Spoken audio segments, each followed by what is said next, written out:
Hi, class.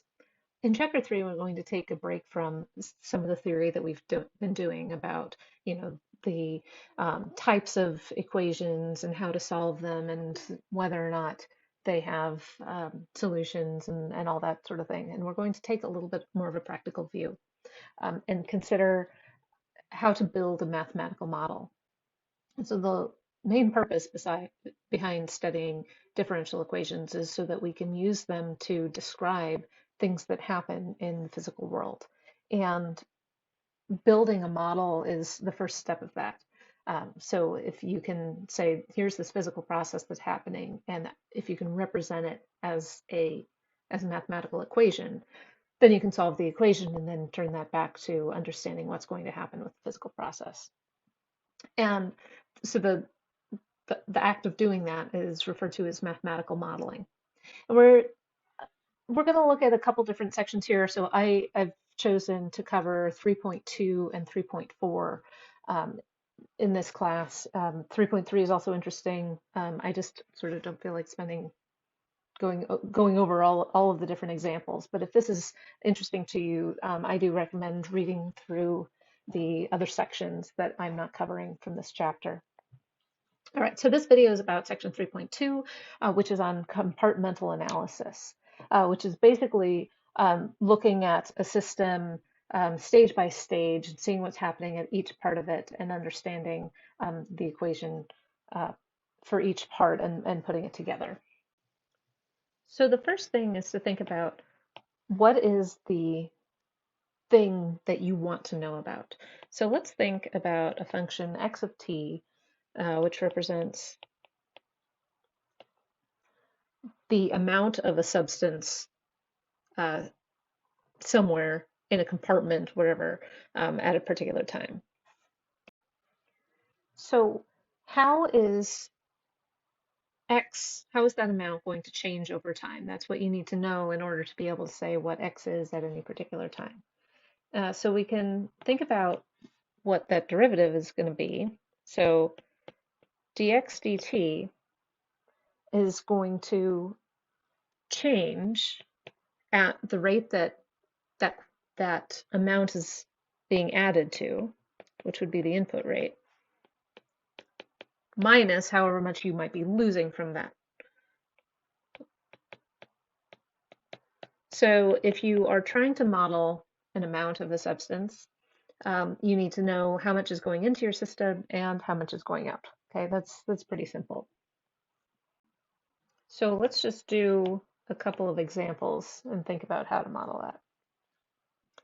So here is our first example, which is an example of a mixing problem. And let's just write out the whole problem here.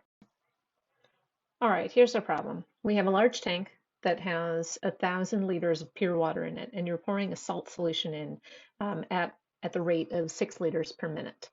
You're stirring all the contents of the tank all the meanwhile, and then that stirred solution is flowing out of the tank at the rate of 6 liters per minute.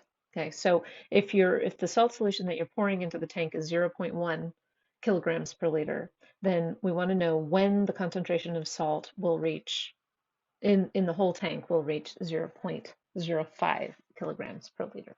Okay, so let's think about what the quantity is that we want to find. So our solution, we let x of t will be the mass of salt in the tank.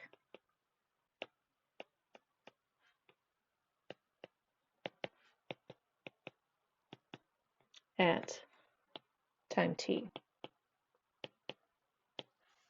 It's a little bit easier to let x be the amount of salt rather than the concentration of the salt, just because in this problem the amount of water is staying constant, but that's not always the case. So it's a little bit easier to let x be the amount of salt and then solve for the concentration at the end. Okay, so now I'm going to draw a diagram of what's going on. So there's our picture. We have a tank.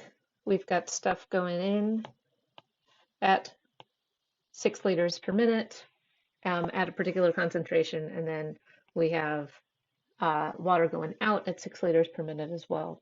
And so we have our x of t is the amount of salt, and we also know the initial condition right here, where at time 0, we don't have any salt in the tank. Now, in order to figure out how the quantity x of t is changing, we need to know the input rate and the output rate. So let's think about the input rate first.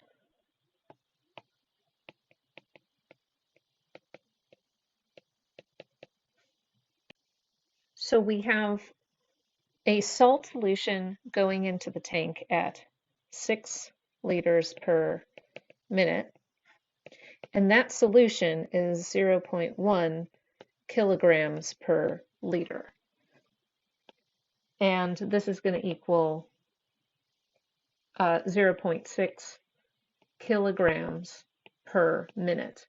And so that's exactly the units that we want if we think about our sort of dimensional analysis here, that we have 0.6 kilograms of salt, right? We can say of salt here going into the tank in a minute. So that's good. We want this to be in the same units as what the derivative of x of t would be, which is the amount of salt, like the units of salt per unit of time.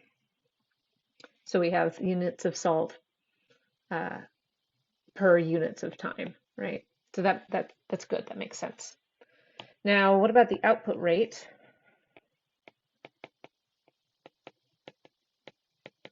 So we have the solution from the tank is leaving at 6 liters per minute. And what's the solution, or what's the concentration of that solution? Well, it's going to be the amount of salt in the tank per the volume of the tank. So that will be x of t. We have x of t units, kilograms of salt at particular time t, per how much water is in the tank. Well, it's always 1,000 liters because you're always getting the same amount coming in as you have going out. So it's always 1,000 liters. So this is in kilograms per liter. And what this is going to equal is 6 x of t divided by 1,000, and my units are kilogram per minute, which again is exactly the type of unit that we want to have. So now we can use the formula that we were given up here, this guy, and we can fill that in with our input rate and our output rate. Let's make this a little smaller. So now we have dx dt equals 0.6 minus, and I can cancel out a 2 there. And so we get 0.6 minus 3x of t divided by 500. And then I have my initial condition, x of 0 equals 0. So this here is my mathematical model. I haven't solved the problem yet because it asks me for a particular time when something. But first step is to get the model, and now we can solve that model to answer the question. And so how do we solve this? Well, this is a pretty simple differential equation, and we've already seen how to solve some simple types. So this is actually both separable and linear. So we can solve it however we like. I'm going to solve it using the linear method from section 2.3. So I'll rewrite this a little bit. So we have dx dt plus 3 over 500 x equals 0.6. So in the notation from that chapter, this is our P and this is our Q. Now, okay, so what's weird here is now we've like flipped up our notation. So now X is the thing that we're solving for, whereas we used to talk about solving for Y. And T is our independent variable, where X used to be our independent variable. It's annoying, but you have to get used to that sort of thing happening sometimes. So this is P of T and Q of T. So what we do to solve our linear equation is we get our integrating factor, which is going to be mu of T equals e to the integral of P of T e to the 3 over 500 dt. That's just a constant, so we get e to the 3 over 500 t. Then our solution is given to us. This was sort of already solved out for us in section 2.3. So we get x of t equals 1 over mu of t, the integral of mu of t q of t dt plus a constant. Okay, so this is from C equation 8 in section 2.3. So we've already figured out our mu of t, so that's e to the negative 3 over 500 t. And then our integral of e to the 3 over 500 t times our q is 0.6 dt plus a constant. We can do this integral out. This is pretty easy because this constant can kind of come to the outside of the integral, and then our exponential is really easy to do. We can do a simple u substitution. And so what we are left with is e to the negative 3 over 500 t. And then we have a 0.6 times 500 over 3. That's from doing the u substitution. Write that out in detail if you need to see it. Not an integral. And then e to the 3 over 500 t plus a constant. And let's do this multiplication out. So this quantity here is 6 over 10 times 500 over 3. So that equals 2 times 50, and the 10 and the 3 both got canceled out, so just 100, right? And then when you multiply this exponential by this one, we're just left with 1. So the first term is going to be 100 plus a constant times e to the negative 3 over 500 t. Next, we can plug in our initial condition. So we will plug in x of 0 equals 0. So let's see, x of 0 will equal 100 plus e to the negative 3 over 500 t. When you plug in t equals 0, is just 1. So 100 plus c equals 0 implies that c equals negative 100. So now plug this in, and we get x of t equals, now we have a 100 that we can pull out, and then we get 1 minus e to the negative 3 over 500 t. Okay, so now this is the equation for the amount of salt at time t. Now we really have one more thing to answer, and that is that we were asked for when, let's see, we want to find, sorry, I'll find any excuse to use that abbreviation. So we want to find the when the concentration of salt in the tank is 0.05 kilograms per liter. Okay, and so the concentration in the tank at time t is x of t, that's how much salt there is, divided by 100 liters, or 1,000 liters. And so that equals, we'll just divide this whole thing by 1,000, and we get 0.1, 1 minus e to the negative 3 over 500 t. And so let's set that equal to 0.05 kilograms per liter. And then if we set that equal, we want to know when that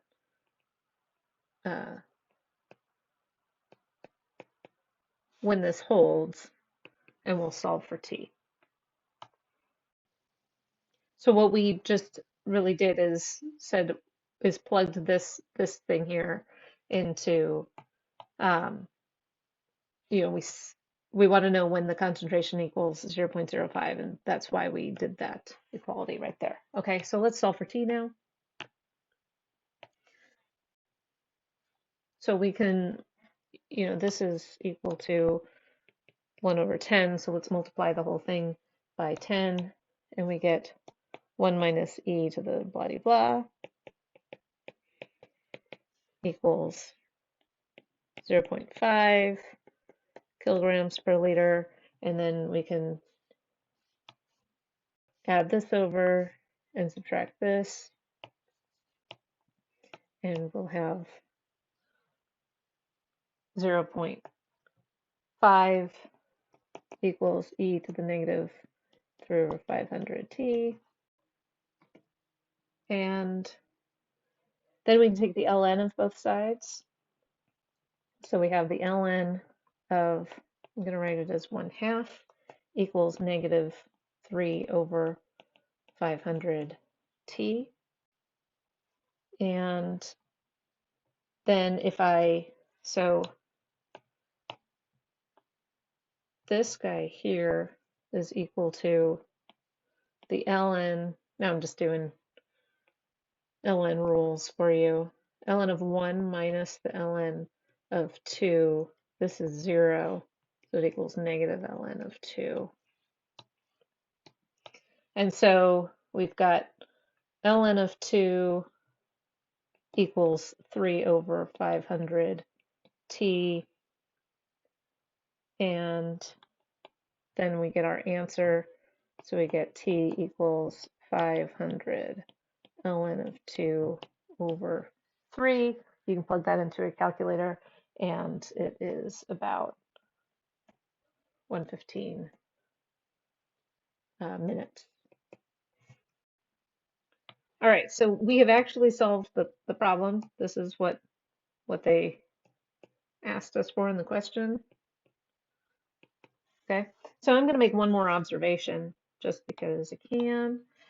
So let's think about our x of t, which we got is equal to 100, 1 minus e to the negative 3 t over 500. And so what's going to happen to this? What's going to happen to the amount of salt that we have as time goes on? So what I'm going to do is take the limit as t goes to infinity of both sides. Okay, so what will be, how much salt is going to be in here if we let this sort of water flowing process happen indefinitely? So as t goes to infinity, this term stays at 100. And then e to the negative, if we plug in sort of infinity right there, since it's a negative exponent, that will start vanishing. So our limit is going to be equal to 100, and that's in kilograms. And that makes perfect sense because that means that the limiting concentration in the tank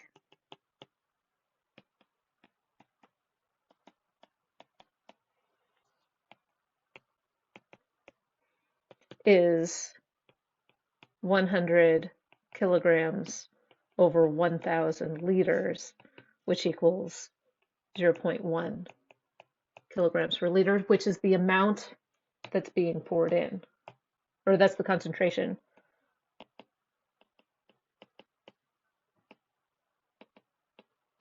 So at a certain point, you're going to be pouring in the 0.1 concentration of salt, and you've been doing it for so long that everything in the tank is basically just the same thing as what you're pouring in. And so that makes a lot of sense, and that's the sort of thing that you want to check when you're doing models, that behavior at sort of the endpoints and your limiting values make sense to what you know should be happening physically. It's just one of the ways that you have to check your models. Okay, so now I'm going to suggest that you read example 2 on page 94.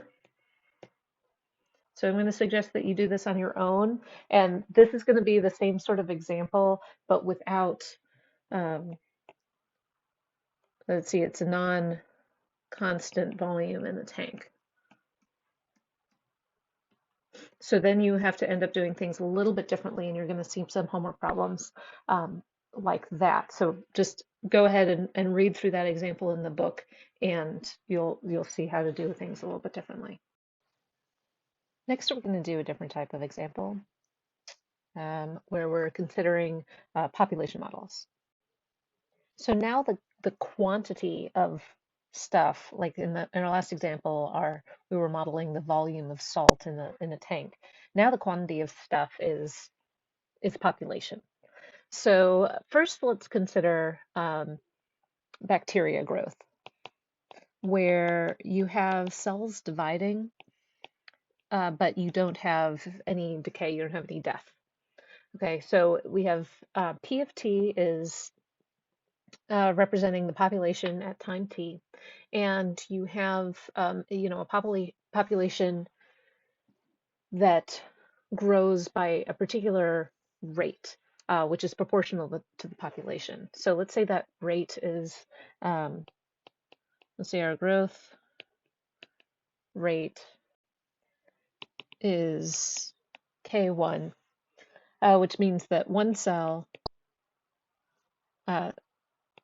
would turn into K1 cells, and 100 cells would turn into K1 times 100 cells in some unit of time. Okay, so that's the sort of overall rate at which our population is growing. So then the population model, it's like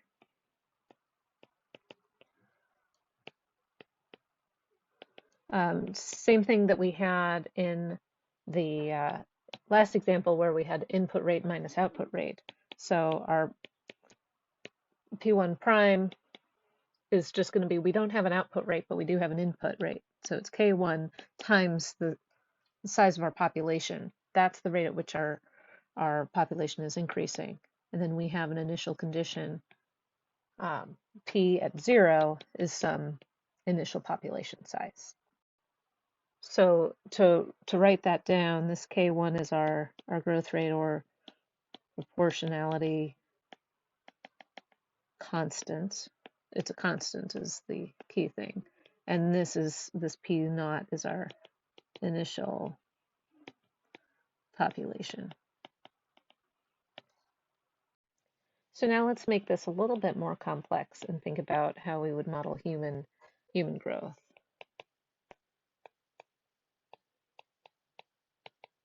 So we still have our K1, which is our growth rate slash proportionality constant.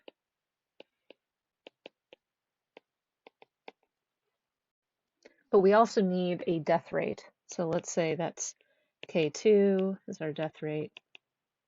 And it's the same idea where if you have, say, K2 people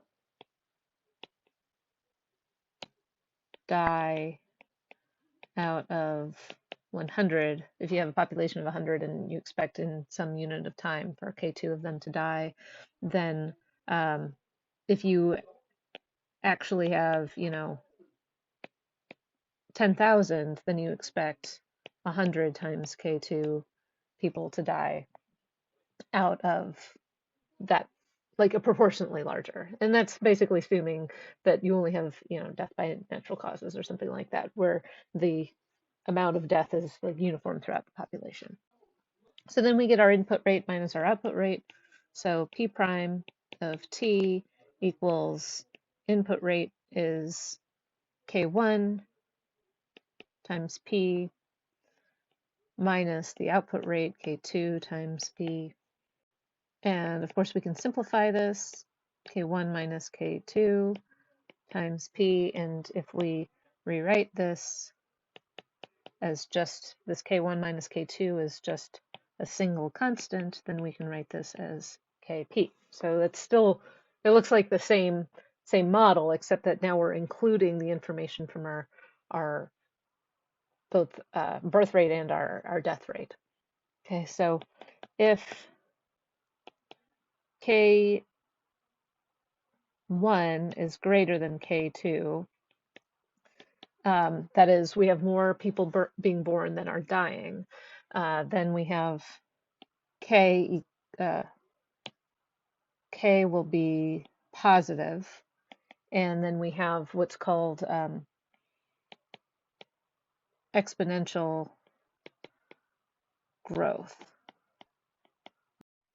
You've probably heard that term. It's also called like Malthusian population growth. And why is it exponential though? And we can see that. So our full model is P1 prime of T equals Kp, and we have an initial condition P at 0 equals our initial population. And we've seen this sort of equation before. This is really easy to solve. We have dp dt equals Kp, so it's separable, and we get dp over Kp equals dt, integrate it, and ln of p time over k equals t plus a constant. Let's solve for p. We can multiply the k over and take e to both sides. So on the left you'll get p, and on the right you'll get e to the kt plus a constant, which equals e to the kt times e to the c, which equals a constant times e to the kt.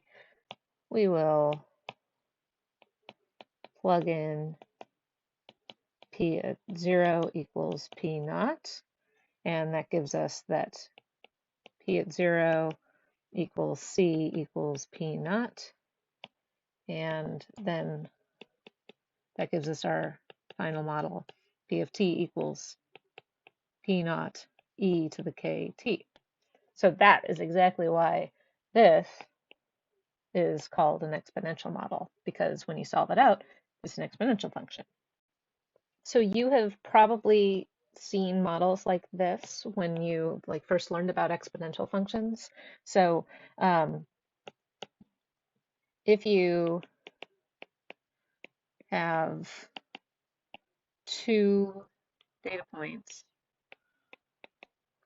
let's say, an initial condition and then maybe one other point. So you know the population at some initial time and then a population at some point in the future. You can solve for your two variables here. So even if you don't have the initial one, if you just know the population at 2 times, you can still get those two parameters there for P naught and K. And that's what some of the problems are going to be like. Then once you have that P naught and K, you have the model that you can use to estimate what the population would be at any other time. So example 3 in the book, let's see example 3 in section 3.2.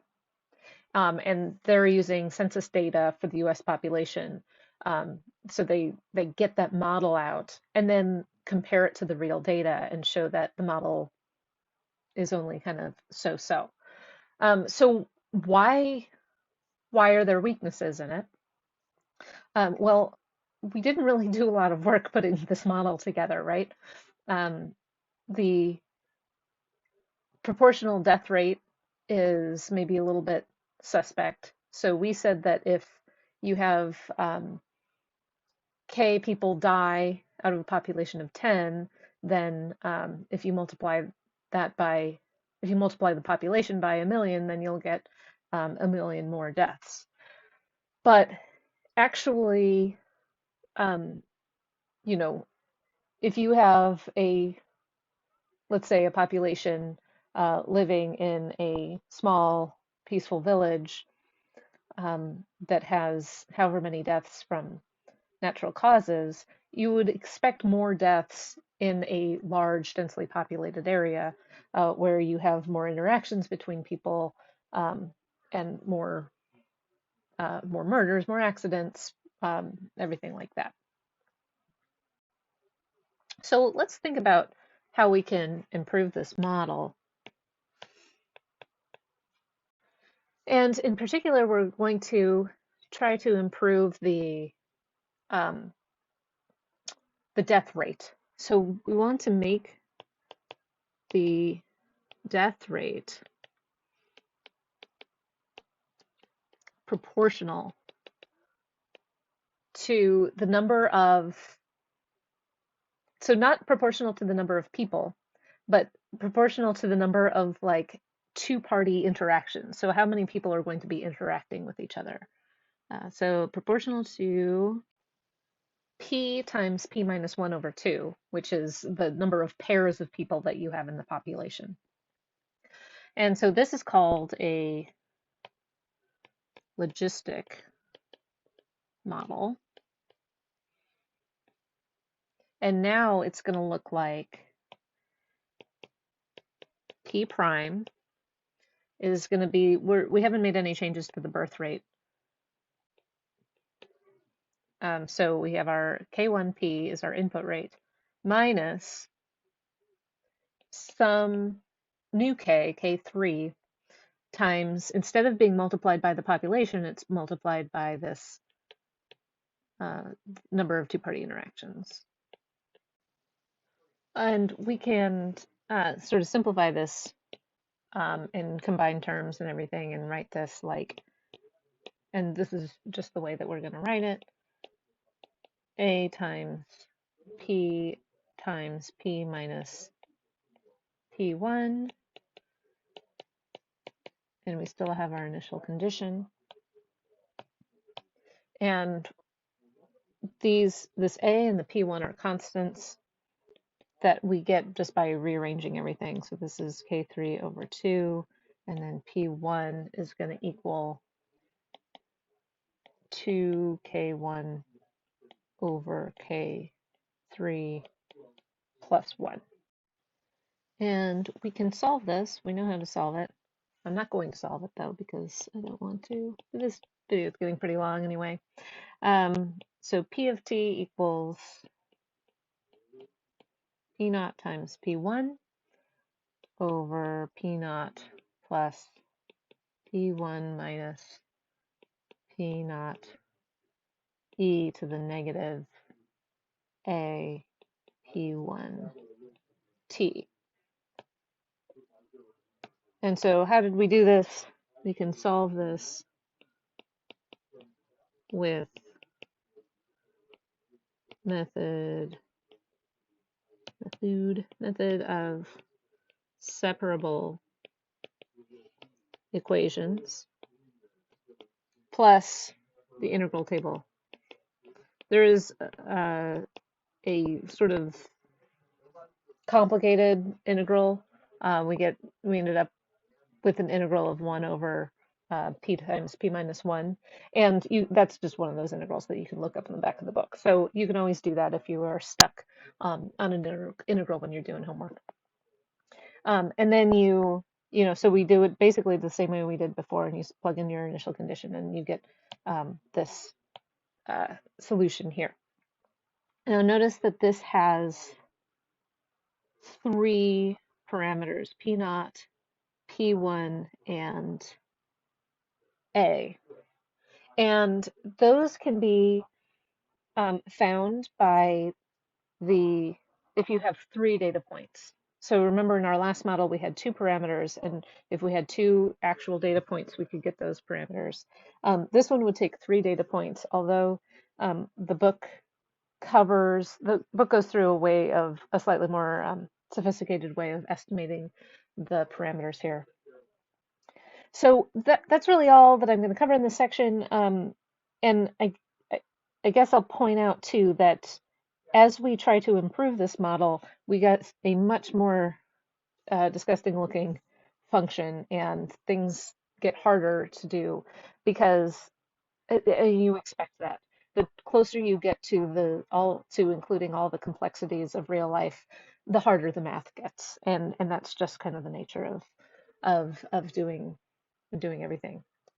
Anyway, so here's some examples, and the homework will have you using a couple things from these population models and the compartmental models.